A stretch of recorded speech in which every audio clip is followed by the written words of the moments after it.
সবকিছু যদি আল্লাহ তাআলা সৃষ্টি করে থাকে তাহলে আল্লাহ তাআলাকে কে সৃষ্টি করেছেন? এই ভিডিওর দ্বিতীয় পার্টে আমি বলেছি নাস্তিকটি নিচে এসে হযরত আবু হানিফা রাদিয়াল্লাহু তাআলাকে প্রশ্ন করছিলেন। নাস্তিকের প্রথম প্রশ্ন ছিল আল্লাহ তাআলা এখন কি করছেন? আবু হানিফা রাদিয়াল্লাহু তাআলা অনেক জ্ঞানী একজন মানুষ ছিলেন। তিনি উত্তর দিলেন, আল্লাহ তাআলা এই মুহূর্তে তোমার মতো বেকুবকে চেয়ার থেকে নামিয়ে আমাকে চেয়ারে বসিয়েছেন। এটি ছিল 1 নাম্বার প্রশ্নের উত্তর। এই উত্তর মেনে নিতে তারা বাধ্য ছিল। তিনি বললেন, এবার দ্বিতীয় প্রশ্ন করো। দ্বিতীয় প্রশ্ন ছিল আল্লাহ তাআলা পুরো পৃথিবীকে একা কিভাবে পরিলক্ষিত করে? আবু হানিফা রাদিয়াল্লাহু তাআলা তাদেরকে 4 কোণাওয়ালা একটি ঘরে নিয়ে গেলেন। ঘরের ভিতরে একটা বাতি জ্বালালেন। এবার তিনি বললেন, তোমরা বলো এ আলোর মুখ কোন দিকে, এ আলোর চোখ কোন দিকে? তারা কোনো উত্তর দিতে পারলো না। তারা বলল, এই আলো তো ছড়িয়ে পড়েছে।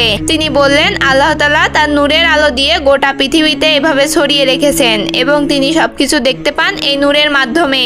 এই প্রশ্নের উত্তর নাস্তিকদের কাছে ছিল না, তাই তারা এটাও মেনে নিল।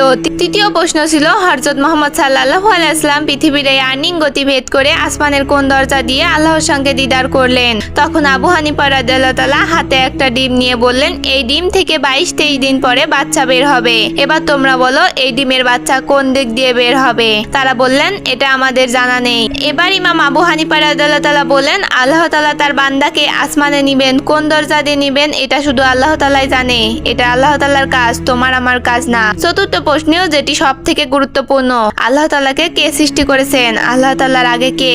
ইমাম আবু হানিফা রাদিয়াল্লাহু তাআলা বললেন, তোমাদের মধ্যে এমন কি কেউ আছে যে ভালো গুনতে পারে? একজন বলল, আমি পারি। এটা বলে সে গোনা শুরু করলো। 10 পর্যন্ত গোনার পরে আবু হানিফা রাদিয়াল্লাহু তাআলা তাকে থামিয়ে দিলেন। এবার তিনি বললেন, এবার তুমি উল্টো দিক দিয়ে গোনা শুরু করো। সে উল্টো দিক থেকে গোনা শুরু করে 1 পর্যন্ত এসে থেমে গেল।